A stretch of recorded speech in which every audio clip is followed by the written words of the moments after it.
ಬಹಳ ದೇಶಗಳಿದಾವೆ ಜಗತ್ತಿನಲ್ಲಿ, ಬಹಳ ದೇಶಗಳಿದಾವೆ.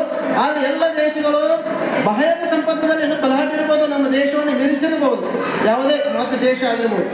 ಬಾಹ್ಯದ ಏನು ಬಂಗಾರ, ಲಕ್ಷ ರೂಪಾಯಿ ಇಂಥ ಸಂಪತ್ತು, ಬಾಹ್ಯದ ಸಂಪತ್ತು ಏನದಲ್ಲ, ಈ ಸಂಪತ್ತದಲ್ಲಿ ಬೇರೆ ದೇಶಗಳು ದೊಡ್ಡ ಇರಬಹುದು.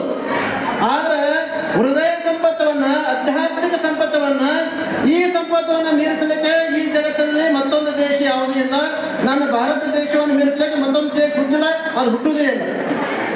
ಯಾಕಂದ್ರೆ ಇಲ್ಲಿ ಎಷ್ಟು ಮಂದಿ ಶರಣರಾಗಿ ಹೋದರು, ಸಾವಿರಾರು ಲಕ್ಷ ಜನ ಶರಣರಾಗಿದ್ರು, ಲಕ್ಷ ಜನ ಸಂತರಾದರು, ಲಕ್ಷ ಜನ ಋಷಿಮುನಿಗಳಾಗಿ ಹೋದರು, ಲಕ್ಷ ಜನ ದೇವತೆಗಳಾಗಿ ಹೋದರು. ಅಂತ ಪುಣ್ಯ ಪವಿತ್ರವಾದಂತಹ ದೇಶ ಅದು ಯಾವ್ದು ಇದ್ರೆ ಅದು ಭಾರತ ಮಾತೆಯ ಮಡಿಲ ಅಂತ ದೇಶದ. ಅದಕ್ಕೆ ಅಂತ ದೇಶದೊಳಗೆ ನಾವು ನೀವೆಲ್ಲ ಜನ್ಮವತ್ತ ಸಹಾಯ ಬರಬೇಕಂದ್ರೆ ನಾವು ಈ ದೇಶದೊಳಗೆ ಹುಟ್ಟು ಬರಬೇಕಂದ್ರೆ ಮೊದಲು ಪುಣ್ಯ ಮಾಡಿದ್ರೆ ನಾವು ಹಿಂದಿನ ಜನ್ಮದಲ್ಲಿ